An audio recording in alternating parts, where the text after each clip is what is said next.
Olá pessoal, aqui é o professor Bruno Oliveira, estamos retornando aos nossos estudos de Direito Eleitoral e hoje separaremos aqui para vocês os estudos referentes ao Código Eleitoral. Então, de antemão, gostaria que vocês separassem a Lei número 4.737 de 65, que é a denominada Código Eleitoral. É claro que nós não vamos iniciar do artigo 1º e vamos até o final. Por quê? Esse Código Eleitoral, nós separamos esse código estudando partes que são importantes para os nossos tribunais regionais eleitorais. Então, na aula de hoje, nós vamos trabalhar com pontos desse código. Depois, nós temos uma aula sobre crimes eleitorais, que também pega mais artigos deste Código Eleitoral. Temos a parte dos recursos eleitorais, mais uma vez, partindo do código. Então, veja, o Código Eleitoral ele serve como base para muitos estudos futuros nossos. Então, na aula de hoje, nós vamos trabalhar com alguns pontos desse Código Eleitoral. E para que nós possamos começar, nós vamos começar a trabalhar sobre alguns impedimentos do próprio eleitor quando ele não se alista eleitoralmente. Ou, melhor dizendo, quando ele não está quite com a justiça eleitoral. Então, se você observar o seu Código Eleitoral, nós temos o artigo de número, se você pode separar aí, o próprio artigo de número 7º, parágrafo 1º. O artigo 7º, ele diz assim: o eleitor que deixar de votar e não se justificar perante o juiz eleitoral até 30 dias após a realização da eleição, incorrerá na multa de 3% a 10% sobre o salário mínimo da região. Veja, Código Eleitoral, ele é de 1965. Após a edição do Código, nós tivemos inúmeras alterações referentes aos prazos para justificação eleitoral. Então, essas alterações que é cabível que nós falemos aqui. Então, olha só. Vamos falar sobre os prazos de justificação eleitoral. Bem, primeiro aspecto que nós temos que tratar e entender é o seguinte: o eleitor que vai se justificar eleitoralmente, ele está no Brasil ou está no exterior? Então veja, o eleitor que está no Brasil, ele terá um prazo de até 60 dias após a realização da eleição. Então, até 60 dias após a realização da eleição para se justificar. E é importante que nós saibamos que cada turno é uma eleição. Então, o primeiro turno conta-se até 60 dias e após a realização do segundo turno, conta-se também mais 60 dias.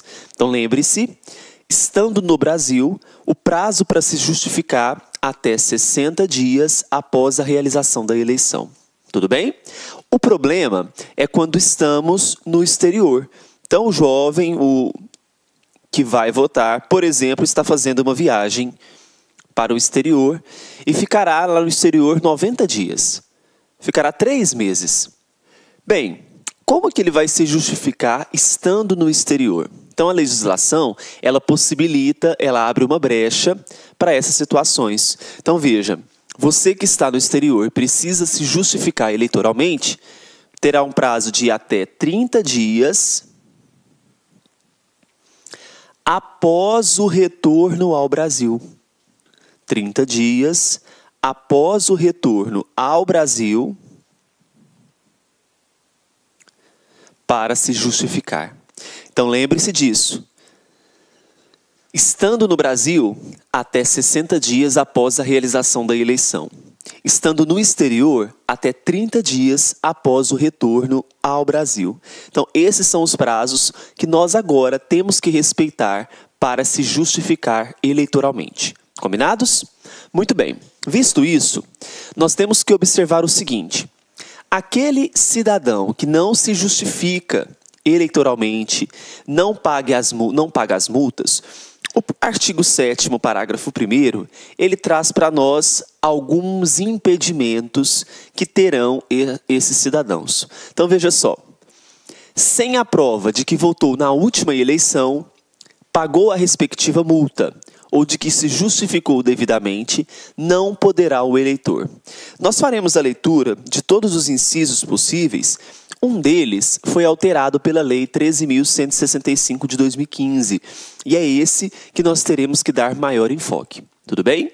Então veja só, o inciso 1º diz que não poderá inscrever-se em concurso ou prova para cargo ou função pública, investir-se ou empossar-se neles. A inscrição em concurso, hoje ela se dá através da internet.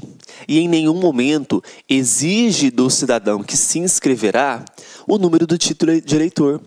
Então veja, essa inscrição em concurso público, ela se tornou o quê? Fora da realidade. Agora, investir-se ou empossar no concurso, esse sim permanece. Só que inscrever-se não permanece. No entanto, se a sua prova cobrar ainda de acordo com o Código Eleitoral, você marcará como verdadeiro. Tudo bem? Então, inscrever-se em concurso ou prova para cargo ou função pública, investir-se ou empossar-se neles. Beleza? 2. Receber vencimentos, remuneração, salário ou proventos de função ou emprego público, autárquico ou paraestatal, bem como fundações governamentais, empresas, institutos e sociedades de qualquer natureza, mantidas ou subvencionadas pelo governo ou que exerçam serviço público, delegado correspondentes ao 2º mês subsequente da eleição. Essa é a previsão do inciso 2º. Não é uma previsão que cai em prova. Tá? É bem raro aparecer isso. Até hoje, eu não vi nenhuma questão sendo cobrada esse inciso 2º. Inciso 3º. Participar de concorrência pública ou administrativa da União, dos Estados, dos territórios, do Distrito Federal ou dos municípios ou das respectivas autarquias. Então, aqui nós estamos falando da previsão da Lei 8.666 de 93, que é a Lei de Licitações Públicas. Então, aquele que não se justifica não poderá participar de concorrência pública ou administrativa com base na própria Lei 8.666 de 93. Tudo bem? Então, até agora nós vimos 3 impedimentos ao eleitor que deixou de se justificar, não pagou respectiva multa. Próximo inciso. Obter empréstimos nas autarquias, sociedades de economia mista, caixas econômicas federais ou estaduais, nos institutos e caixas de previdência social, bem como em qualquer estabelecimento de crédito mantido pelo governo ou de cuja administração este participe e com essas entidades celebrar contratos. Por exemplo, estamos falando aqui de pegar empréstimo com a Caixa Econômica Federal. Veja que um banco relacionado ao governo, não é? Um banco, quando ele fala que Caixa Econômica Federal ou estadual, institutos e caixas de previdência social. Ele coloca aqui qualquer estabelecimento de crédito que seja mantido pelo governo, veda-se, portanto, a solicitação de empréstimos. Então não se esqueça disso, tá? Se é um banco, principalmente Caixa Econômica, que tem uma relação forte com o governo, uma relação onde é de crédito mantido pelo governo, veda-se então que esse indivíduo que não se justificou, não está quite com a Justiça Eleitoral, solicite empréstimos com esses bancos. Mais uma vedação a esses cidadãos. O 5 é um dos mais importantes para nós. Obter passaporte ou carteira de identidade. Suponhamos o seguinte. Olha a seguinte hipótese que nós vamos tratar aqui. Tem o João.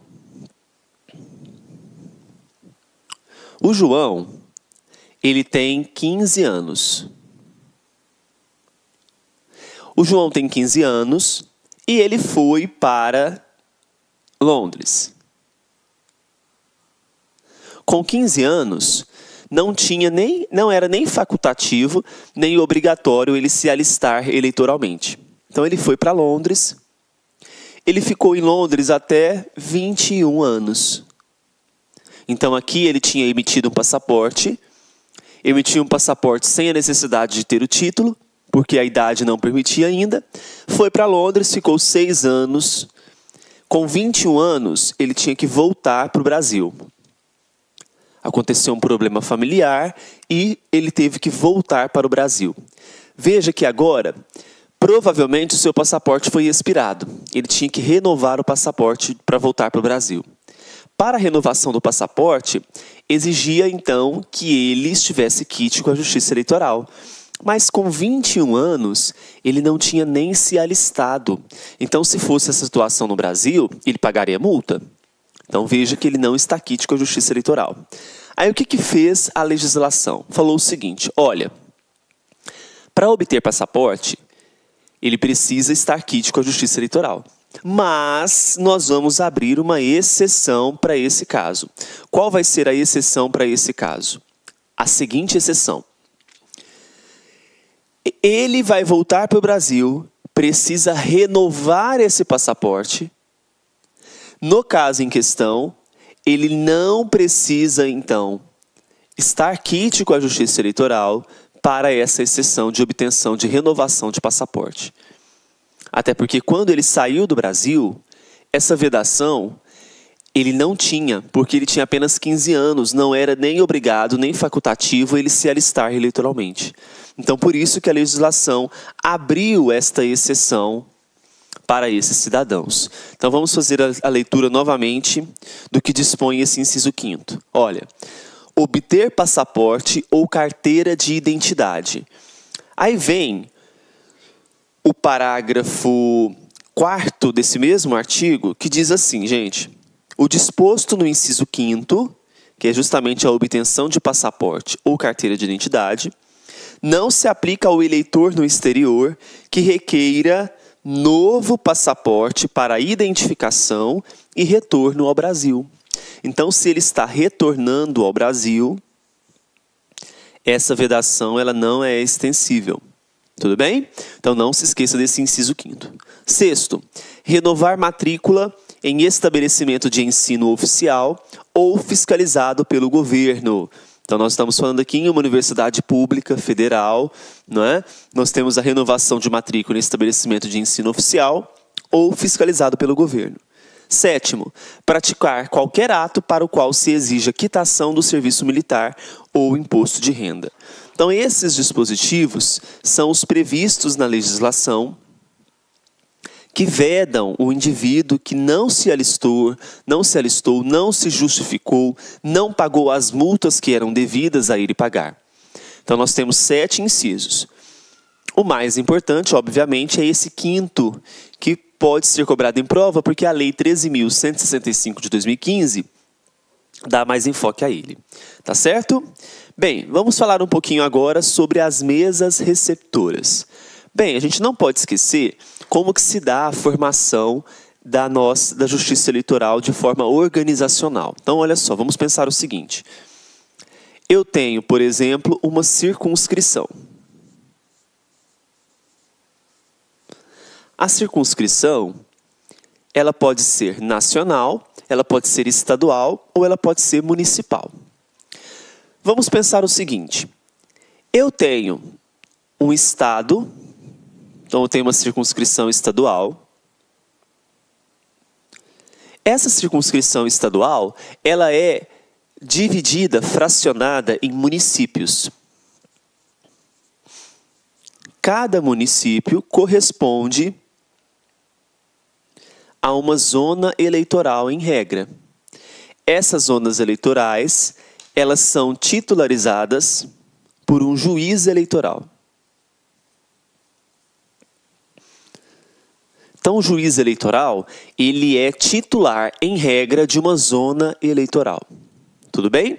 Maravilha. Essas zonas eleitorais, elas serão divididas em seções eleitorais. Seções eleitorais.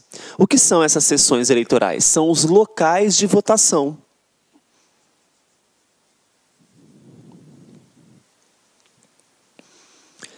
Então, o eleitor, quando vai efetuar a sua escolha para determinado candidato, ele se dirige a uma sessão eleitoral, que são os locais de votação. Dentro das sessões eleitorais, são instaladas as chamadas mesas receptoras de votos. Nas mesas receptoras estão posicionados os mesários. Os mesários recebem esses eleitores para votar. Então, quem te atende na hora da votação são os chamados mesários. Eles são responsáveis por receber o eleitor, direcionar o eleitor para a urna eletrônica. A urna eletrônica, então, junto com o eleitor, esse eleitor procede o seu voto e volta para o mesário. Então, o mesário ele está localizado dentro das sessões eleitorais. Então, veja, a cada sessão corresponde uma mesa receptora de votos. Não se esqueça disso. Para cada sessão eleitoral, nós temos uma mesa receptora de votos. Nós precisamos entender agora como que essa mesa receptora ela é formada. Então, vamos entender o seguinte: como se dá a formação de uma mesa receptora.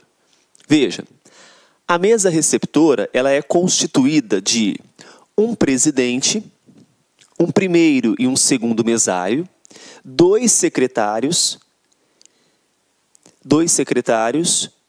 um suplente nomeados pelo juiz eleitoral 60 dias antes da eleição em audiência pública, anunciado pelo menos com 5 dias de antecedência. Veja, aí eu coloquei aqui embaixo para vocês que tem uma resolução do TSE que pode autorizar que a mesa receptora seja composta por 4 membros. Então, olha só. Quando a gente fala de mesa receptora, nós precisamos observar o que está disposto a partir do artigo de número 119. Mas antes disso, vamos fazer a leitura e entender, criar aqui nossos esqueminhas sobre o capítulo 1, que versa sobre as sessões eleitorais. Então, olha só, vamos fazer um esqueminha sobre as sessões eleitorais. Então, primeiro, o que são as sessões eleitorais? As sessões eleitorais são locais de votação.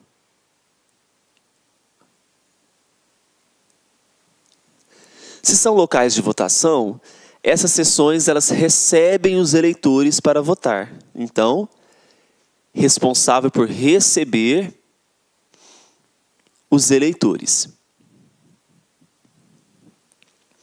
O Código Eleitoral dispõe para nós acerca das sessões eleitorais. Olha só o que diz o artigo 117. Então, você coloca assim, Código Eleitoral, artigo de número 117. Diz o seguinte: as sessões eleitorais, organizadas à medida em que forem sendo deferidos os pedidos de inscrição, claro, procede-se o alistamento eleitoral. A partir do momento que esse alistamento eleitoral ele acontece, vão se organizando as sessões eleitorais. Não terão mais de 400 eleitores nas capitais e de 300 nas demais localidades, nem menos de 50 eleitores. Resumindo, a quantidade de eleitores por sessão. O mínimo, 50 eleitores. Tanto para sessões eleitorais localizadas nas capitais, quanto para sessões eleitorais localizadas nas outras localidades.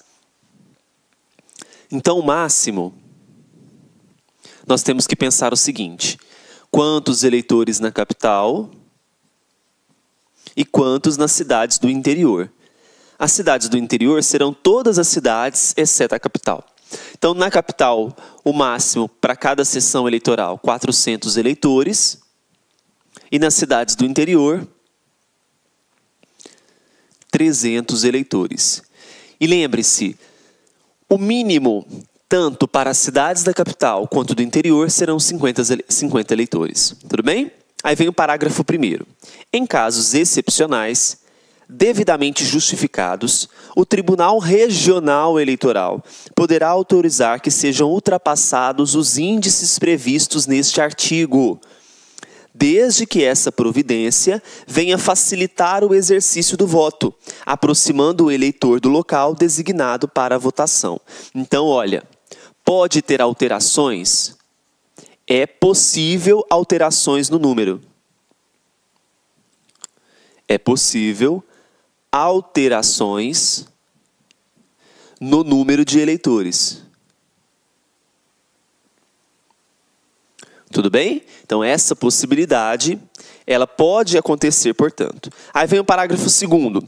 Se em sessão destinada aos cegos, o número de eleitores não alcançar o mínimo exigido, esta se completará com outras, ainda que não sejam cegos. Então, veja, as sessões eleitorais, elas podem ser organizadas, hoje principalmente, dando atendimento às pessoas com necessidades especiais, os portadores de deficiências.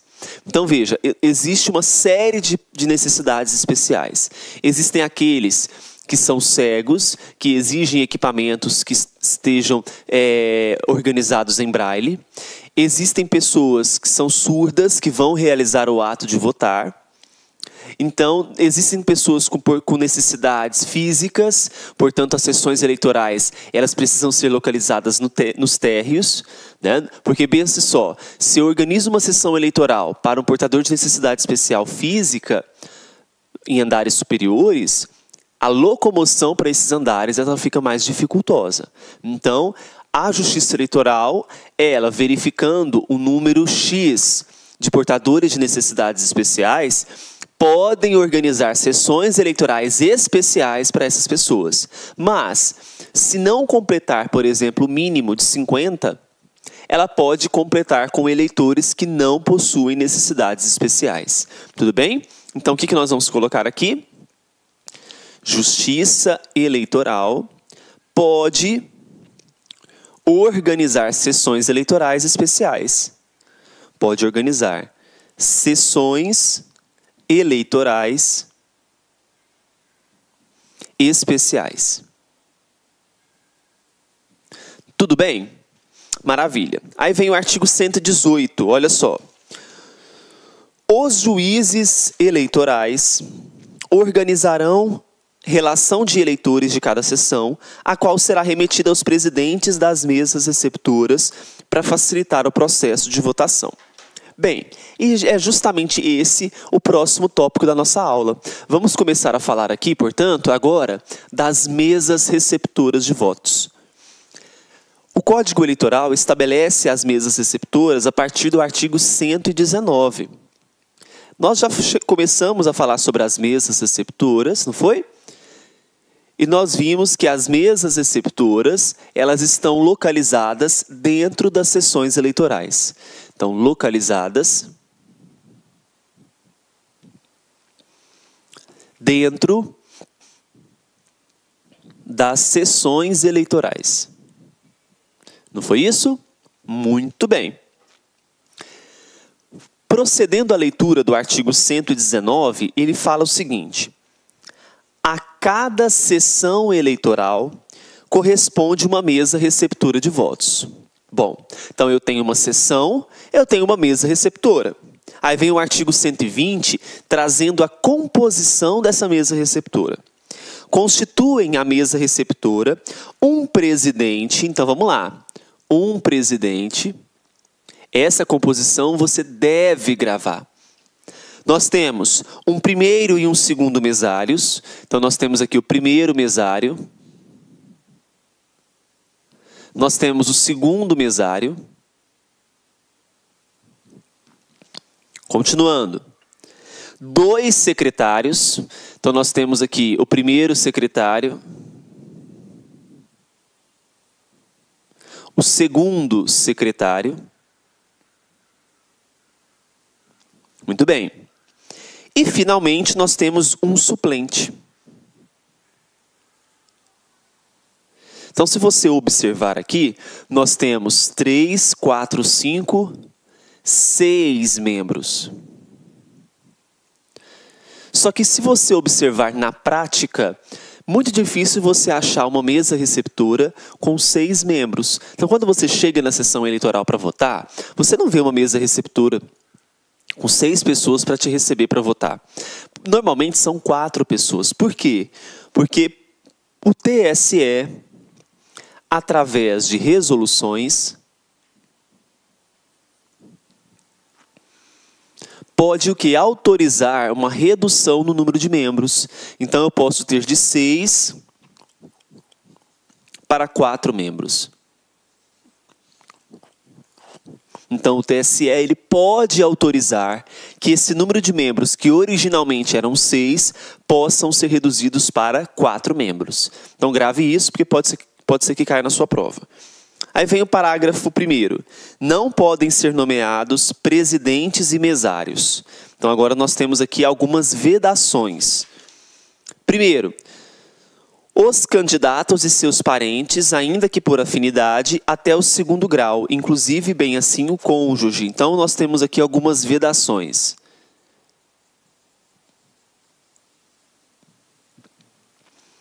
Primeira vedação, candidatos e seus parentes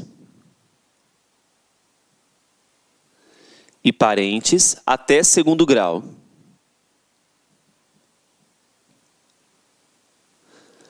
Outro que nós vimos ali, o cônjuge de candidato. Por questões óbvias, né? Para evitar que haja que algum desses parentes, que até o 2º grau ou cônjuge, peça votos para esse candidato no momento que está recebendo os eleitores. 2. Os membros dos diretórios de partidos, desde que exerçam função executiva. Então, membro de diretório que exerça função executiva.